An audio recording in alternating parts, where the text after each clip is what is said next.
How do you build a food forest, a native pollinator garden? This video is going to be a step-by-step blueprint for how to install these gardens.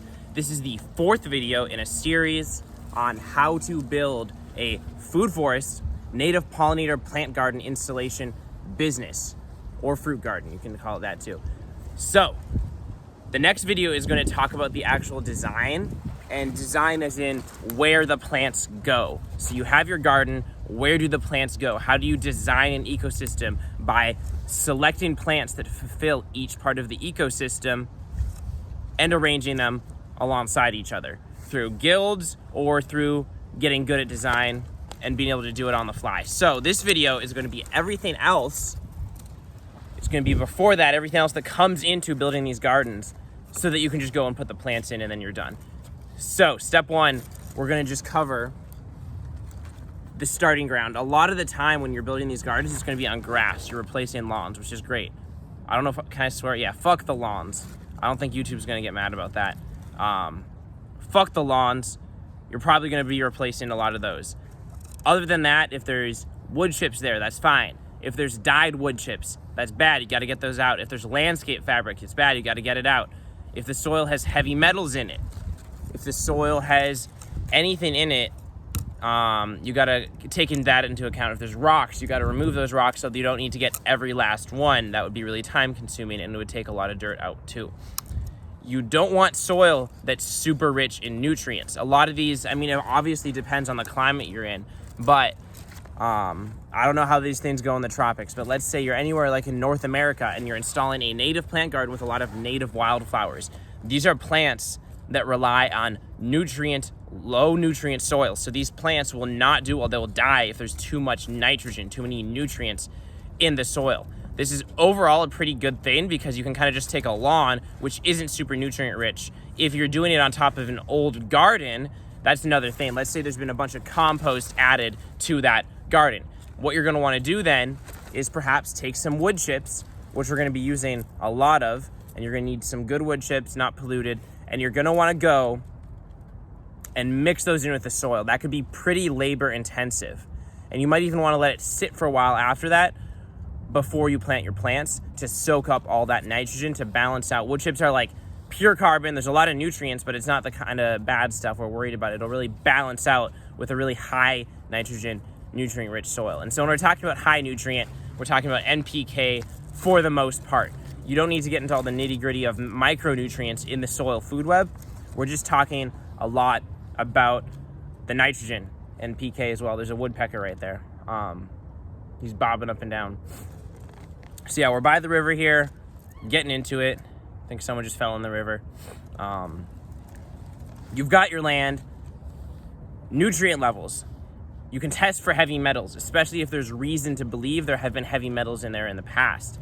Let's say you're building a food forest for a school. It's going to be here for hundreds of years feeding the kids, and you build it on heavy metal polluted soil, you just poisoned generations of children. So take this shit seriously.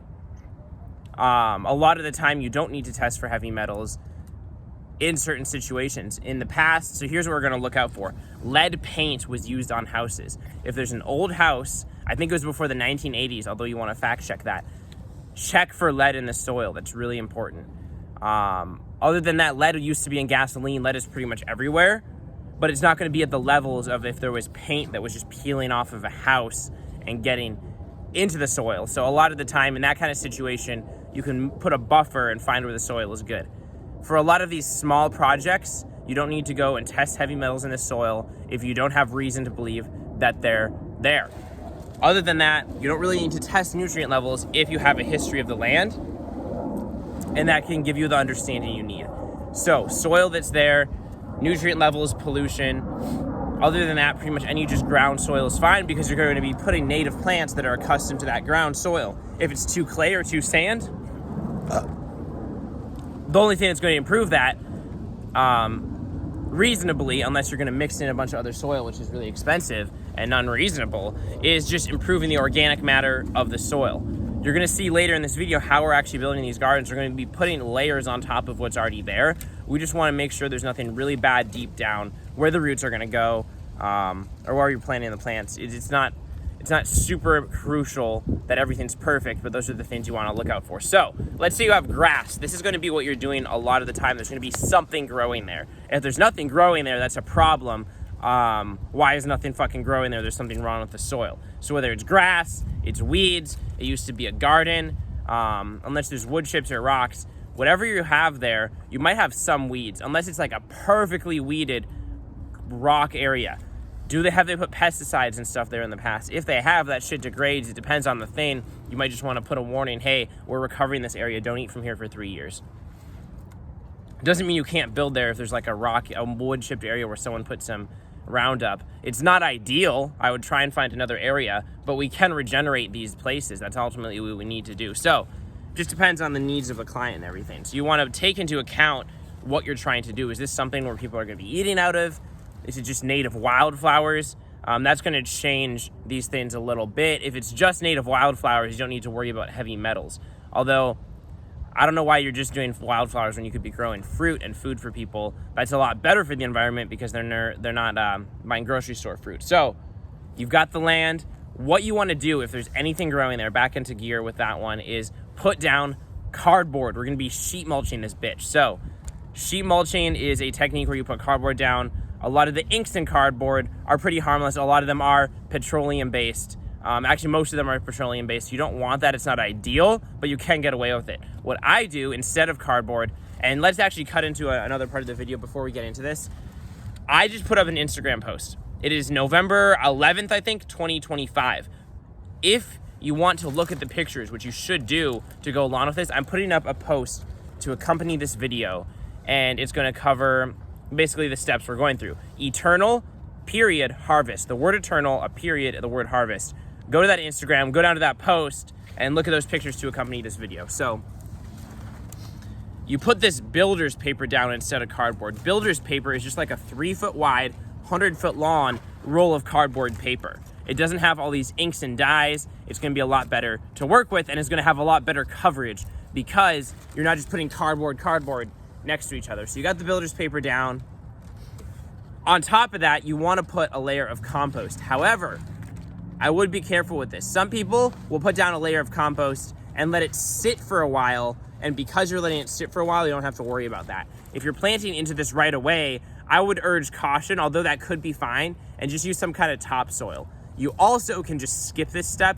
It's not completely necessary. So the paper, a little bit of dirt of some form, and then like 4 to 6 inches of wood chips. Wood chips or mulch. And so for this, you could do wood chips, you could do leaves. If it's the fall, go collect a bunch of leaf bags. That can be pretty good. Any kind of carbonaceous material ultimately is actually going to be kind of a forest soil producing thing. So what do I mean by that? How do I explain this? In a forest, all the leaves, all the wood logs are going down. The microorganisms, the fungi that break down these things produce the type of soil that's in a forest ecosystem. You can't just cut down a bunch of trees and then put in a prairie there. You can't just cut down a prairie and put a forest there and have it work as well as if it was in the same ecosystem. Any kind of plant is going to produce the soil that it likes. So this isn't a hard and fast rule. You can plant a prairie wildflower with wood chips. A lot of the soil underneath, hopefully, is going to be a lot better.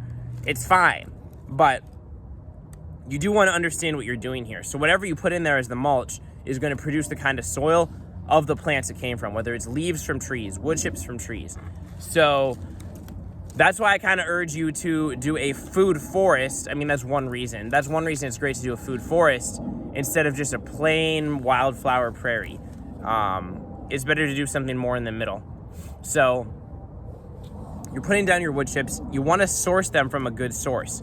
The things you want to worry about here: pollution. Other than that, I mean, it's pollution and other shit mixed in with it. So a lot of wood chip, and also that it's just plain wood. A lot of wood chips mulch, wood chip mulch comes from recycled 2x4s. That's a no-no. There could be heavy metals in there. There could be paint in there. Whatever it is, you don't want that.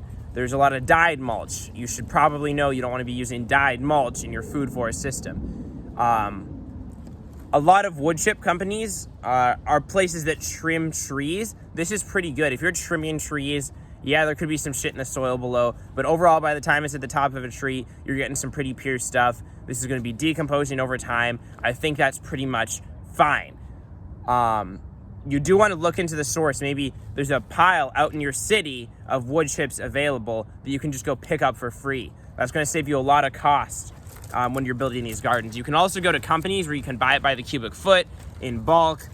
You probably want to be picking it up yourself for smaller projects, getting it delivered for larger projects. Although if it's a free pile, you can just make a bunch of trips and have it be worth it. It just depends on what you're trying to do. If you have more projects and you're trying to be more efficient, or if you're just trying to make the most money from what you have. So you can call the company that's selling the wood chips. You can call the city that puts the wood chips there and inquire, where are these wood chips coming from? Are there any concerns about chemicals that could be mixed in? Are there other materials that could be mixed in with the wood chips, pieces of plastic and stuff? That you can determine for yourself.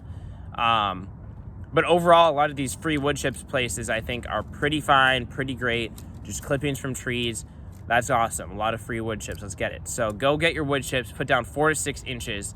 And now here is the deciding factor. Ideally, here's the thing that I'm going to talk about. You would ideally want to let this sit for like a good couple weeks, even a month or more, even a whole season, to kill the weeds below fully. And then whatever comes up, you want to go and weed that, just to make sure that you're killing everything below instead of planting a bunch of stuff into it and then having to fight off the weeds. The one thing with this is that if you do let it sit for a whole year, all these seeds are going to come in, the wood chips are going to decompose into more of a layer of soil and become quite the growing medium for weeds. So there's a certain point where it becomes more efficient for weeds, but then it becomes less. So maybe you just wait a month, have it kill off those initial weeds a little bit, let that cardboard decompose so that you can plant through it without having to poke holes in the cardboard and create a weak point in your barrier. However, for me, like I said, I just jumped into it. I started this business really fast. I wanted to get a project, get it done in a couple days so that I could just build. And this isn't the ideal way to do it, but what you can do is plant into that immediately. So I planted into that immediately. I would either cut a hole in the cardboard. There's 2 ways to do this. Cut a hole in the cardboard, put your plant in. And we're talking about transplants here. Later in this video, we'll talk about other ways to do this. But say you're putting transplants in. What you're going to want to do here is make sure you're putting a lot of extra topsoil, whatever bagged soil you have, on top of that hole so that weeds don't come up through the hole as much. You have the layer of soil that you put on top, and then you have your mulch. That should be a good protective barrier. Then you put the transplant in. Another way to do this, and this is something I started doing the past couple weeks towards the very end of the season, is to not poke a hole in the cardboard, put a decent amount of topsoil down around in like a mound, put the plant in the mound right up against the cardboard, because I know those roots aren't going to be growing any further this season. It just froze. It just frosted. It's going to be frozen soon. I'm basically putting transplants in so they can come up next year from the root mass. So by then that cardboard will decompose, so you can just go ahead, put it on top, allow the cardboard to do its job until it decomposes. And that's a really good way to do it. I wouldn't recommend doing that anywhere else in the season, even in the spring. If you do that, what's going to happen is that the roots aren't going to be able to grow through. That's not good for your plant. This is probably the one time a year you can get away with that, unless you put a little bit more of a barrier underneath the plant on top of the cardboard. You could create more mounds. Mounds aren't ideal because you'll have drainage issues. You'll have this area that's more dry because it's higher up. The further wide you go, the less of a mound it is, and the more you're just raising the level of the soil. So take that into account when you're mounding, that you need to move outwards, and that will make up for any drainage issues. Some plants are going to have more needs for water, and you want to put those further down. Some plants, and you can usually just get this on the back of a tag, are going to have more of a need for drainage, and this can actually be a good thing. You're going to design this in. In a food forest ecosystem, you're designing in every need that any plant has. So you're taking care of the weeds. You're putting all this mulch down, which is going to create good soil, create forest soil, although it can be fine to do that in a prairie ecosystem or when you're planting prairie plants as well. That's going to keep the weeds down, and then you're putting your plants in. A lot of what this is just keeping the weeds down. Over time, that mulch is going to decompose. And yeah, that's pretty much it for that. you can do this with transplants, right? So this is a whole system I'm telling you about for doing this with transplants.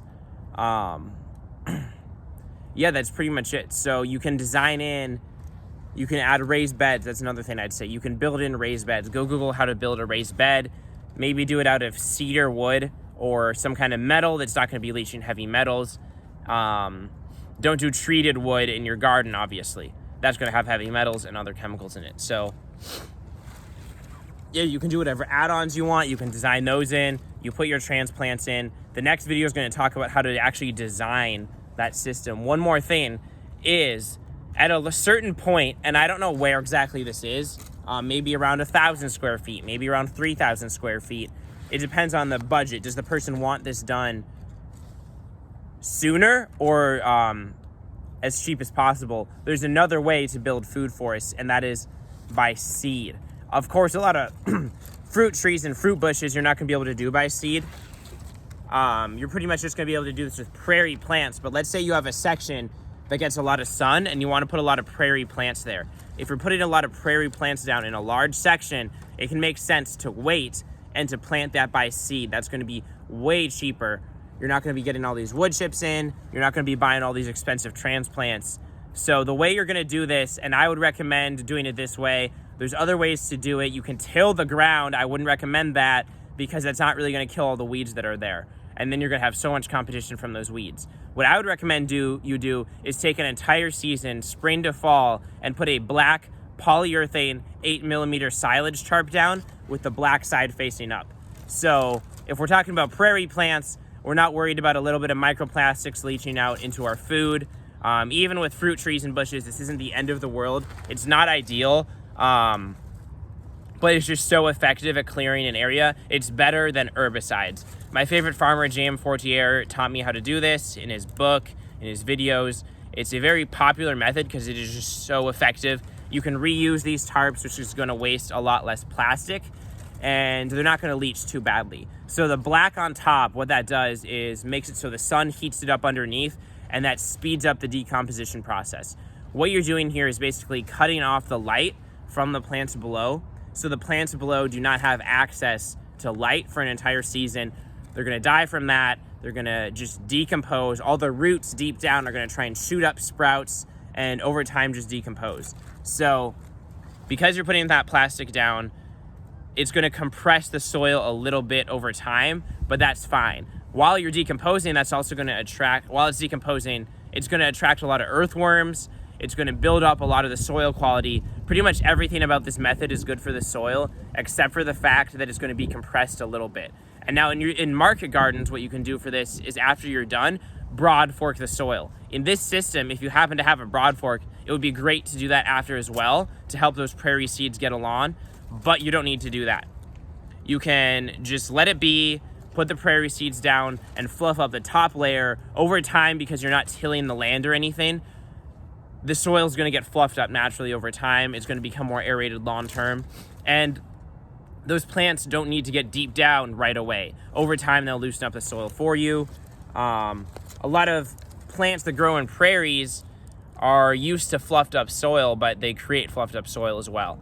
And a lot of them kind of are more like weeds. They can grow in disturbed soil. So they'll be fine, especially if you just do it for a year.